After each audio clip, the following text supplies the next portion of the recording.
يا صباح الخير، صباح النشاط والحيوية، صباح كل حاجة حلوة.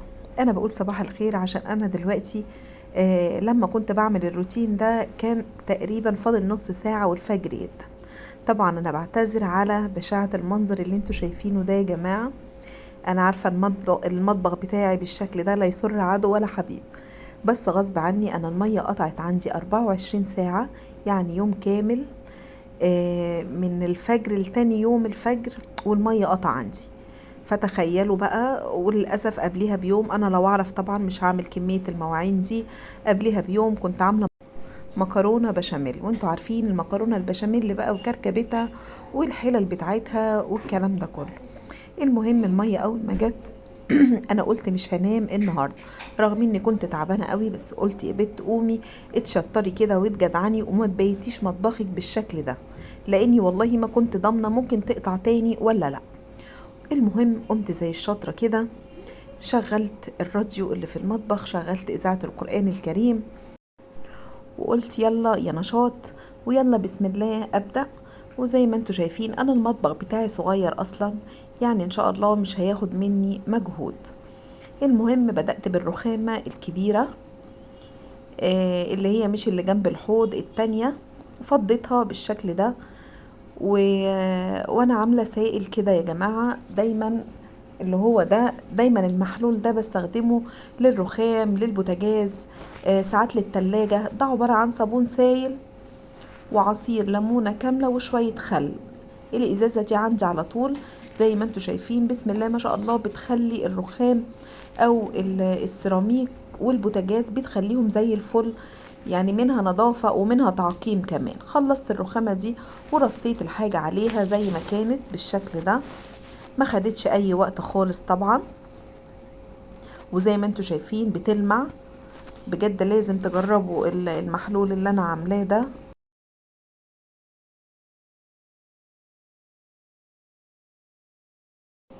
وكده خلصت اول رخامة. بعد كده البوتاجاز بقى، انا عاملة برضو المحلول ده للبوتاجاز، رشيت رشة منه بالشكل ده وبفوطة مش مبلولة، يعني ممكن فوطة ناشفة، ورشيت كمان على الازاز بتاعه او المراية بتاعته، وبفوطة من غير سلك ولا دعك ولا اي حاجة، بيبقى معايا زي الفل زي ما انتوا شايفين كده.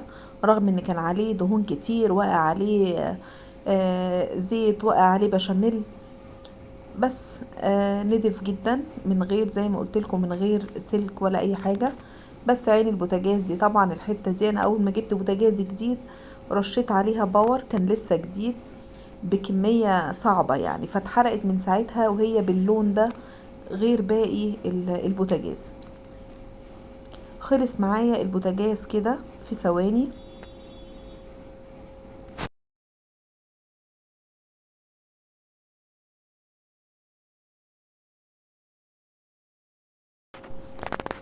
خلاص البوتاجاز خلص بقى زي الفل وبيلمع وكمان اتعقم.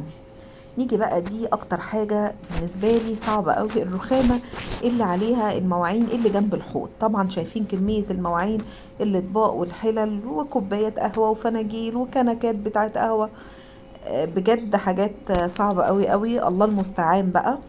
اول حاجة طبعا هنا اي كيس اسود او شنطة سودة كده بلم فيها الحاجة قبل ما احطها في الحوض، يعني مناديل، بواقي اكل، اي حاجة بحطها في الكيس ده وبعدين ارميه. الكيس ده جنبي طول ما انا واقفة بغسل مواعين، عشان الحوض ما يتسدش ويبقى الموضوع غسيل مواعين سهل عليا. ادي انا هنا لميت كل المواعين اللي هتتغسل في الحوض بالكمية اللي شايفينها دي، وبصبن الرخامة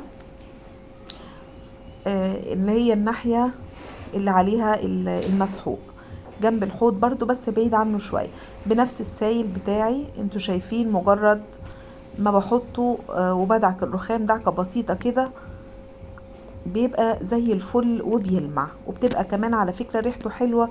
يعني لو بواقي اكل عليه اي حاجة كده ما تقلقيش، السائل ده بيعقم وكمان يخلي ريحة المكان حلوة، عشان طبعا ده ليمون وصابون سايل وخل. وهنا فاضل اهم حاجة بقى واكتر حاجة تعبتني بجد، كمية المواعين دي كلها جبت مريالة المطبخ بتاعتي وقلت لها يلا بينا. اول حاجة الازايز هي نظيفة طبعا لاني بنشرب بكوبايات، شطفتها ومليتها. وبعد كده بدأت بالكوبايات، ودي اكتر حاجة عندي، لاني انا تقريبا لو في حد شرب مية في كوباية وجي شوية هيشرب، ما بيشربش في نفس الكوباية، بيسيبها ويجيب كوباية تانية. غسلت الكوبايات واحطها كده تتصفى على فوطة نظيفة انا فرشاها على الرخامة جنبي. اهم حاجة انك تنظمي هتعملي ايه، واهم حاجة جزء جزء كده، ما يبقاش المطبخ كله مكركب، لا خلي الكركبة في مكان واحد بس، عشان ده يعني ما يأثرش على ايه، على نفسيتك وانت شايفة المواعين كتير قوي. طيب الحوض مليان وشكله يسد النفس، بس باقي المطبخ نضيف وشكله حلو ورايق. الكوبايات كلها رصيتها اهي تتصفى، وبعدين بحطها في دولاب المخصص ليها اللي هو بتاع الكوبايات. واول حاجة طبعا بتغسليها الكوبايات عشان باقي الحاجة لو فيها دهون او بواقي اكل او اي حاجة ما توسخهاش. يعني اول حاجة تغسليها طبعا الكوبايات. بعد كده الحمد لله جزء جزء كده غسلت الاطباق، بس انا غسلت المواعين على مرحلتين، يعني فضيت الحوض غسلت الحاجة اللي فيه الاول، وبعدين حطيت الحاجة اللي هي فوقيه مجموعة تانية بقى كبيرة برضو زي ما هتشوفوا كده. وطبعا شايفين الحوض مش مسدود والمية نازلة بكل سلاسة كده على المصفى بتاعة الحوض. دايما دايما خلي الحوض بتاعك مفيهوش اي بواقي حاجة، خليه كده المية نازلة على طول، ده هيساعدك انك تخلصي بسرعة. ده تاني جزء اللي قلتلكوا عليه، انا فضيت الحوض وغسلت الحاجة اللي فيه، وبعدين حطيت فيه بقى الدفعة التانية اللي كانت في المكان ده، وان شاء الله هيخلصوا برضو بسرعة. والحمد لله خلصت المطبخ، وجات اللحظة السعيدة دي اللي اي ست طبعا بتحبها وبتتمناها بعد ما تخلص الحوض بقى، تصبنه كده مع الحنفية عشان لو عليها بواقي اكل او بواقي دهون او اي حاجة. ودي النهاية السعيدة بقى طبعا اللي بتعرفك انك خلصتي المطبخ كله.